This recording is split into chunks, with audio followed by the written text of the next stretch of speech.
Hello everyone. In physics classes we are doing fourth chapter of class 12, that is moving charges and magnetism. And in today's class we are going to discuss about the motion of a charged particle in a uniform magnetic field. In our last class we discussed about the motion of a charged particle in a uniform electric field. Today we will discuss the motion of charged particle in a uniform magnetic field. So let's start this topic. In the diagram I have shown this dotted line. Along x-axis, suppose the uniform magnetic field is here. This x, y and z, these are the Cartesian coordinates, and along x-axis uniform magnetic field is there. Uniform magnetic field means the magnetic field is same at each and every point in the given space where the magnetic field is present. At its each and every point the strength of magnetic field is same. So now we are having a charged particle which is going to move under the effect of this magnetic field. Then what is the effect of this field on that? Okay. In our previous classes we have discussed this force. The force experienced by a charged particle which is moving inside a magnetic field. That force was given by Q into V cross B, where Q is the charge on the charged particle, V is the velocity with which the charged particle is moving, and B is the strength of magnetic field present there. This thing we have discussed in our starting classes of this chapter, magnetic Lorentz force. The force experienced by a charged particle which is moving inside a magnetic field. That was given by F is equals to Q V cross B. It is a cross product, that means the direction of F will be perpendicular to both V direction and B's direction. So the direction of force will be perpendicular to both V and B, the direction of V and B. This thing we have learned in vector product also in the chapter vectors in class 11. Whenever we have cross product of two vectors, the resultant will be a vector quantity and its direction will be perpendicular to the direction of these both. We also discussed the Fleming left hand rule there. In Fleming left hand rule or right hand thumb rule, both rule we can apply here to find out the direction of F. We know F is perpendicular to the direction of both V and B. Suppose I talk about this board plane, there can be two perpendiculars. One is the perpendicular outside and another is the perpendicular inside the board. So to find out its exact direction, we are going to use right hand thumb rule or Fleming left hand rule. Okay, in this topic we are going to use these rules, so there we are going to discuss it in detail. So let us suppose along x-axis magnetic field of strength B is there. A charged particle having charge Q moving with velocity V making an angle theta with the direction of magnetic field B. Suppose any charged particle having charge Q is moving in the space of in the region of magnetic field and its direction is random, means neither it is parallel or anti-parallel nor it is perpendicular to the field. It is moving any inclined direction. It is making any angle theta with the magnetic field. So we are going to resolve this V into the two components, V1 along x-axis and V2 along y-axis. Okay, we are going to resolve this V into the two components, V1 along x-axis and V2 along y-axis. Of course, V1 is given by V1 cos theta, V cos theta along x-axis, and V2 is given by V sin theta along y-axis. Because charged particle is moving in any random direction, that is making an angle theta with the direction of magnetic field which is along x-axis. So we are resolving V into the two components, V1 and V2. V1 along x-axis, its magnitude will be V cos theta, V2 along y-axis, its magnitude will be V sine theta. Resolution of the vectors also we have discussed in chapter vectors in class 11th. So now we are going to discuss both the cases. The one is that the component of velocity along x-axis. So suppose this one. Here you can see, if I want to find out the force along x-axis, the force will be given by Q into V1 into B. Okay. Suppose if I let it write V1 into B. V1 is along x-axis. B is also along x-axis. So when I open this cross product, it will be V1 B sine theta. Here theta will be 0. Angle between V1 and B. इसको phi लिखो because we are writing this angle theta. V is making angle theta with B. We are resolving V into the two components V1 and V2. V1 along x-axis. So when we are opening this cross product, we are having some angle, sine of angle between V1 and B. V1 and B both are along x-axis. So phi is equals to 0 degree and sine 0 is 0. So force is going to be 0. That means the component of velocity which is along the magnetic field, due to this no force will be experienced by the charged particle. When we discussed this thing, the magnetic Lorentz force, this topic when we discussed at that time also we find that when the charged particle is at rest or the charged particle is moving parallel or anti-parallel to the direction of magnetic field, because sine 0 or sine 180 both are 0. So force will be equals to 0. Charged particle will not experience any force. So this component V1, no effect of magnetic field is there. It is not experiencing any kind of force. So this component of the velocity try to move this charged particle along the x-axis without any disturbance. Okay, velocity we have resolved into the two components, V1 along x-axis, V2 along y-axis. We are discussing about V1 and we find that due to this component, the charged particle is not going to experience any force.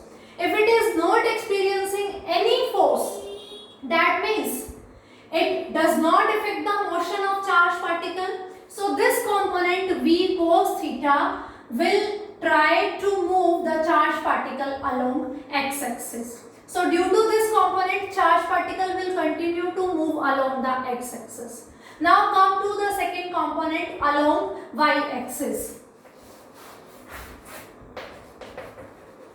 Along y-axis, the force will be given by Q into V2 into B.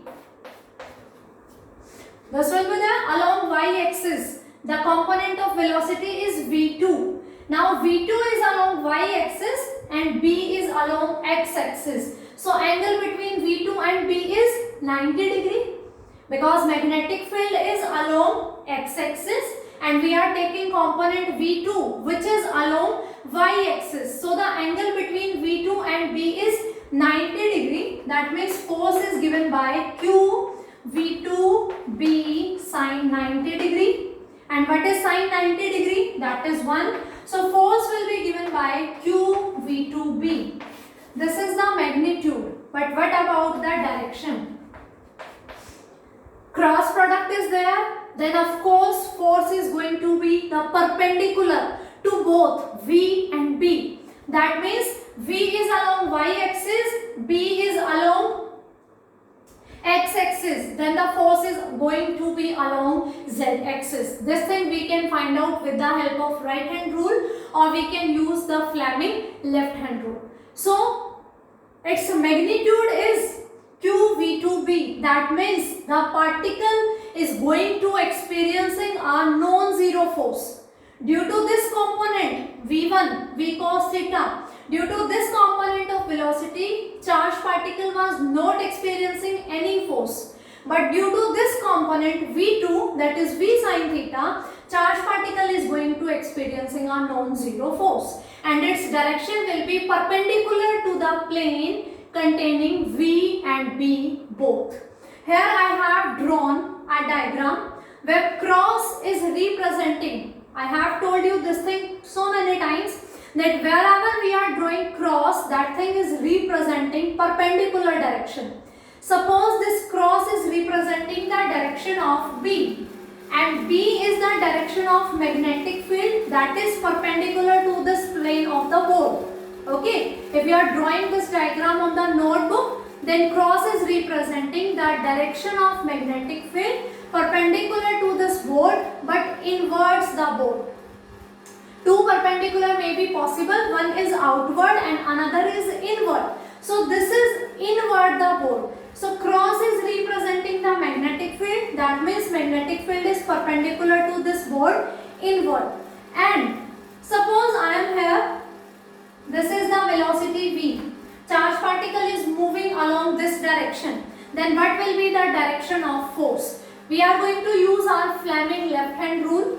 To apply this Fleming left hand rule, we have to stretch our forefinger, our central finger and our thumb mutually perpendicular to each other. They should be stretched in such a way that these three, forefinger, central finger and thumb, should be perpendicular to each other. Okay? Then the forefinger will always give the direction of magnetic field. The central finger will always give the direction of motion or the velocity of the charged particle, and this will give the direction of force experienced by the particle. I am repeating, forefinger always represent the direction of magnetic field, central finger always represent the direction of velocity, the direction of motion, and the thumb will represent the direction of force experienced. So here we are saying कि suppose Q charge particle is moving in this direction, magnetic field perpendicular but inward the board, then what will be the direction of force? At different points I have already drawn the diagram. Now you can pause the video and you can apply Fleming left hand rule by your own, and you can check right now whether these directions are correct or not.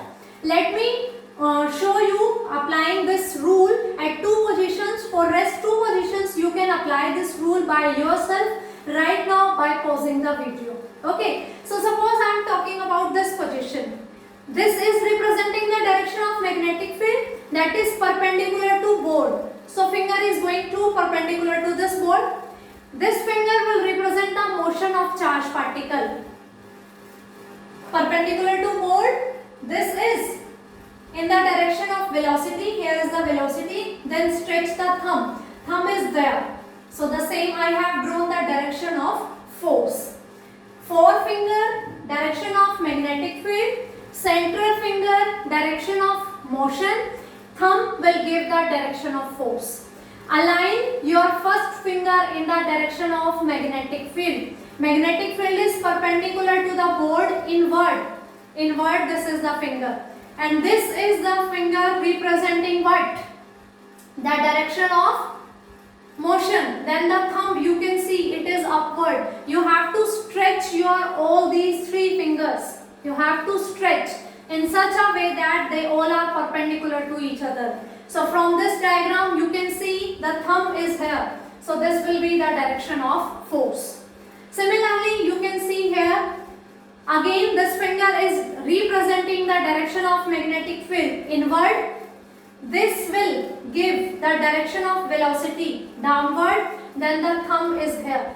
Again Fleming left hand rule. Magnetic field inward, direction of charged particle here, and the force here. Force here. Now you can pause the video and you can find out the direction of force is at these two positions. Always magnetic field is perpendicular inward. This finger will stay like this, perpendicular to the board.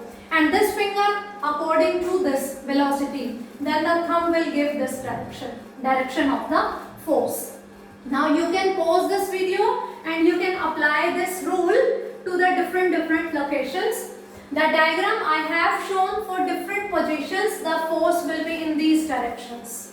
Okay, so I hope this point is clear to you, or you can rewind this video for last 30 to 40 seconds and you can re-listen it again and again, then this rule will be clear to you. So what do you observe? That VB and F, velocity, magnetic field and force, all the three perpendicular to each other here. You see that force, suppose charge particle is here, force is acting on it. The force is QV2B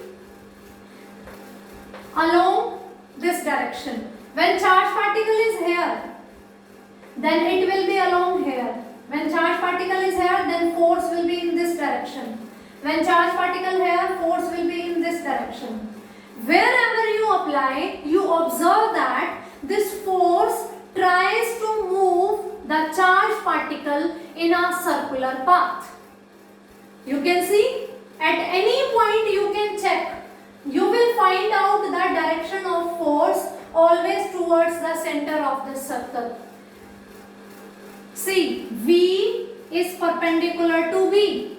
We are talking about this component, na? Two components were there, V1 and V2. V1 we have discussed, no force is experienced by the charge particle. Due to V2, it is experiencing this force, and the direction is such that this force tries to move the charge particle in a circular path. Wherever you can try this rule, Fleming left hand rule, you always find that the direction of force is such that the charge particle is going to move in a circular path. Okay, here the magnitude is 0, means no force it is experienced due to this component, so charge particle will try to flow in x-axis, and due to this component we find that the charge particle will try to move in a circular path. Okay, so due to V1, charge particle will move along x-axis, and due to V2 component, charge particle will move in circular path. Because in reality the charge particle is moving here. These are two components. One component try to move the charge particle in straight line. Another component try to move the charge in circular path.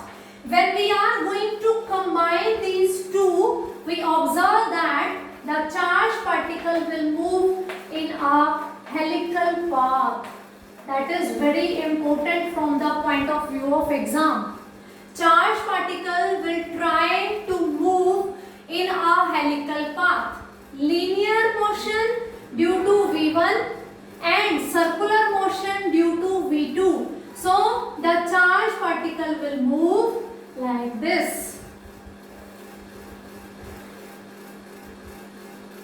Till the time it is under the effect of magnetic field, the charge particle will move in the helical path.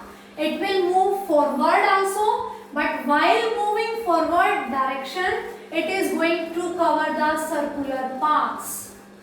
Okay, so whenever a charge particle is moving in a magnetic field, due to this magnetic field, the charge particle will move in a helical path.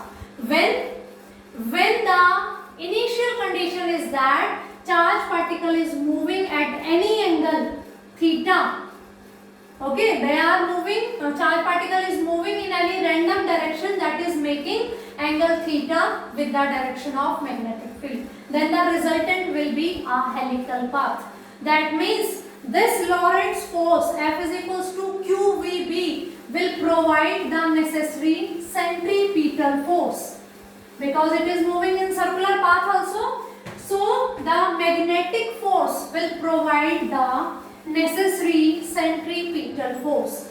F is equals to QV2B will provide necessary centripetal force. Okay, because due to V2 component it is going to move in circular path. So Q V2B is equals to M V square by R.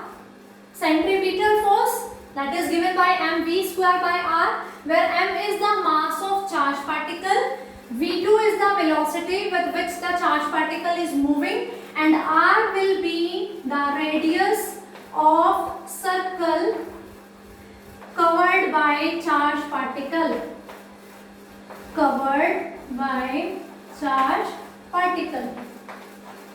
Due to V2 component, the charge particle is moving in a circular path. So R will be radius of that circle. It is moving like this, na? So for this circle, the radius will be this R. This V2, one power will cancel out by this one. So we get QB is equals to mv2 by R. Or we can say QBR upon M is equals to V2. Okay, this is the linear velocity. If we talk about the angular velocity, you know the relation between linear velocity and angular velocity? V is equals to omega r. Okay, so angular velocity, omega will given by V2 upon r. So omega will be here QB r upon m. This is V2 upon r. Will cancel. So it will be QB upon m. This is the linear velocity. Angular velocity will be QB by m. If we talk about in the term of frequency, you know frequency is given by omega by 2 pi. Omega is equals to 2 pi nu. So nu will be equals to omega by 2 pi. So it will be QB by 2 pi m. And time period to covering this one revolution. Time period will be 1 upon nu. So it will be 2 pi m by QB.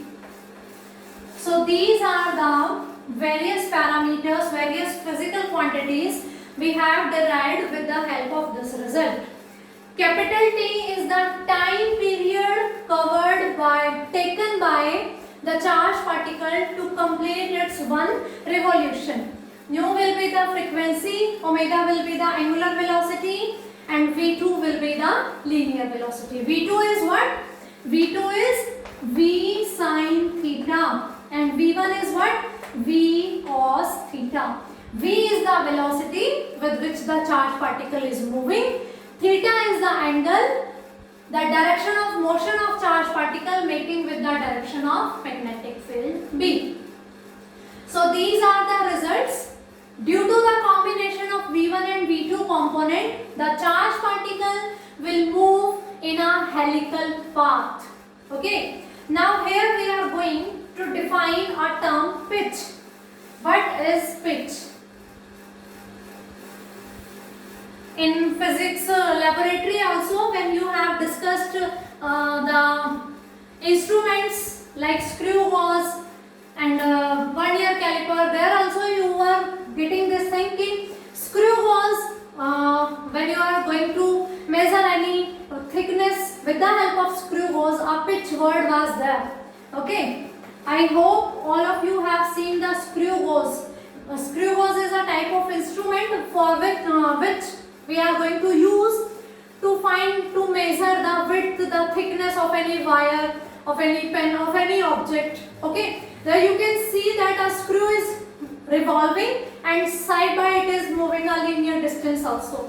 So pitch is the linear distance traveled in one revolution. Here also the same thing. Charge particle is not only here. It is not moving in circle and circle only. It is moving along x-axis also and moving in circular path also. So that's why here the term will become pitch. It is completing its circle and moving forward also. So the linear distance traveled by the charged particle in one revolution will be the pitch. So pitch, of course, it is a distance, and it will be given by, distance will be given by velocity into time. Along x-axis we are going to find the pitch, so it will be v1 into t. T is the time period, time taken by the charged particle to complete one circle, to complete one revolution. And along x-axis it is moving with velocity v1, so it will be v cos theta, and time is 2 pi m upon qb. Pitch is our distance, linear distance. Charged particle is moving in circular motion as well as in forward direction. So the linear distance travelled by the charged particle during one revolution will be the pitch. It is denoted by d, and distance is given by velocity into time. Along x-axis the component of velocity is v1, that is v cos theta, and time period we have find out, that is 2 pi m by qb. So from here we can define this pitch also, and I hope this concept is clear to you. Now we are going to discuss about its special cases. Okay. Special cases means the charged particle can move in which direction? These points. The first one is special cases. The first one is, suppose charged particle is at rest. Charged particle is at rest. Then V is equals to 0 and F was what? Q into K, V cross B. Okay, so if velocity is 0, then force is 0. No force will be experienced by particle. If the charged particle is not moving, it is at rest in the magnetic field. Initially we are saying if the charged particle is at rest, it is not moving, then what happen? V is 0, then force is going to be 0. That means it will not experience any kind of force. Force is going to be 0. The second case is, if particle is moving in parallel or anti-parallel direction in magnetic field. Means magnetic field is along x-axis, particle is also moving along x-axis, or it is moving along minus x-axis. Then what happen? Theta is going to be 0 degree or 180 degree. F is equals to this one. So F will be equals to QVB sine 0 or sine 180. In both the cases, answer will be 0. So again, force will be 0. Here the charged particle is moving, but it is not experiencing any force. No force, so it will remain in the same condition. It will move with the same velocity along the same direction. Okay. The third one is, if the particle is moving perpendicular to the field. Okay. Then what happen? F will be QVB sine 90. Sine 90 is 1. So it will experience maximum force. Okay. Charged particle may at rest. It will not experience any force. Charged particle may move along the x-axis or along the minus x-axis. Then also it will experience no force. Or charged particle may move along the perpendicular direction. Then it will experience the maximum force. F is equals to QVB. Or the last case is, if the charged particle is moving in any random direction, making angle theta with the direction of magnetic field. That case we have already discussed. Then the charged particle will move in a helical path. Okay. In our last class we discussed the motion of charged particle in uniform electric field. Here we are discussing the motion of charged particle in a uniform magnetic field. In next class we are going to discuss the force experienced by a charged particle which is moving in the presence of both the fields, electric field as well as magnetic field. So for this class, this is sufficient. Keep revising, students.